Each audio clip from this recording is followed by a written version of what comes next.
Assalamualaikum warahmatullahi wabarakatuh. Alhamdulillah, assalatu wassalamu ala rasulillah la nabiyya ba'da. Bagaimana kabar anak-anak kelas TKA 1? Mudah-mudahan semuanya tetap dalam lindungan Allah Subhanahu wa taala.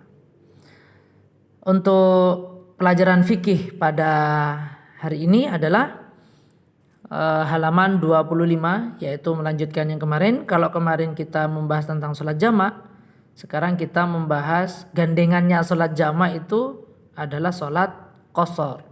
Di kitab-kitab fikih setelah bahas sholat jamak biasanya bahas sholat qashar. Sholat qashar itu adalah meringkas rakaat sholat dari 4 ke 2. Nah, itu sholat qashar dengan syarat dan ketentuan berlaku tentunya. Nah, apa saja sholat-sholat yang boleh untuk diqashar, yaitu adalah sholat-sholat yang 4 rakaat, yaitu zuhur, asar, dan isya. Nah, itu boleh diqashar. Berarti untuk subuh dan maghrib tidak boleh. Dan qashar ini untuk siapa? Untuk seseorang yang sedang melakukan perjalanan atau kita kenal dengan istilah musyafir. Nah, di sini ada syarat-syarat terkait dengan mengqashar sholat. Yang pertama, jauhnya perjalanan mencapai 2 marhalah atau lebih. Di sini ada beberapa pendapat yang disampaikan. Anak-anak boleh milih salah satunya. Untuk yang pertama, perjalanannya sejauh 90 km. Yang kedua 94,5 km. Yang ketiga 120 km. Yang terakhir 80 km. Jadi terserah mau pilih yang mana. Tapi setelah pilih itu ya sudah, itu yang dipakai gitu ya. Nanti bisa dilihat di halaman 25 untuk lebih jelasnya. Terus selanjutnya yang nomor 2 itu mengetahui hukum diperbolehkannya mengqashar, yaitu bahwasanya harus dalam perjalanan, jauhnya perjalanan sekian kilometer dan lain sebagainya. Itu harus tahu. Terus yang ketiga, perjalanannya tidak dalam rangka bermaksiat. Misalkan ke Surabaya kan lebih dari 100 km.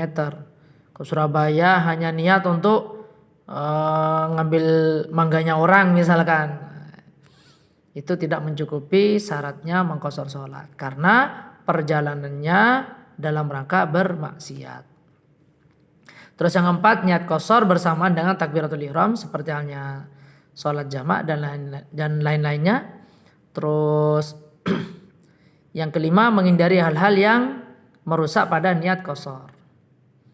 Jadi ya terkait dengan perjalanannya ya termasuk dengan mengurangi dari syarat-syarat ini menurut Pak Eko, yaitu salah satu yang merusak pada niat qashar. Oke, begitu. Atau bisa jadi tidak melafalkan niatnya, bisa jadi seperti itu. Intinya pokoknya harus dipenuhi lah syarat-syarat ini ya. Terus yang ke berapa itu? Yang keenam ya. Yang keenam, orang yang sedang mengqashar sholat itu tidak boleh bermakmum pada orang yang sempurna sholatnya. Dalam artian imamnya itu tidak dalam rangka mengqashar sholat. Kalau dalam rangka dia sholat biasa, terus kita sholat qashar bermakmum kepada orang yang sholat biasa, itu tidak sah. Sholat qasharnya tidak sah. Terus selanjutnya, yang ketujuh, melaksanakan sholat qashar harus masih tetap dalam perjalanan. Jadi tidak pas nyampe rumah baru diqashar sholatnya, atau sebelum berangkat diqashar sholatnya, tidak. Tapi dalam posisi perjalanan. Dan juga sudah keluar yang kedelapan, yang terakhir, sudah keluar dari batas mukim. Dalam artian sudah keluar dari wilayahnya saat melakukan perjalanan itu. Kalau di Jember sudah keluar dari Jember, misalkan sudah ada di Lumajang, di Probolinggo, di Pasuruan, begitu. Adapun niatnya bisa dibaca sendiri, zuhur, asar, isya, Untuk yang zuhur misalkan usolli fardhu zuhri rakaataini qasran lillahi ta'ala. Untuk sholat asarnya sama tinggal diganti asar, untuk isanya sama tinggal diganti isya. Begitu ya anak-anak ya. Jadi terkait dengan sholat qasar ini. Dan Allah menyukai apabila anak-anak mencukupi ke-8 syarat ini untuk melakukan sholat qasar, itu disukai oleh Allah. Terima kasih. Mungkin itu yang bisa Pak Eko sampaikan pada kesempatan kali ini. Banyak salahnya mohon maaf. Assalamualaikum warahmatullahi wabarakatuh.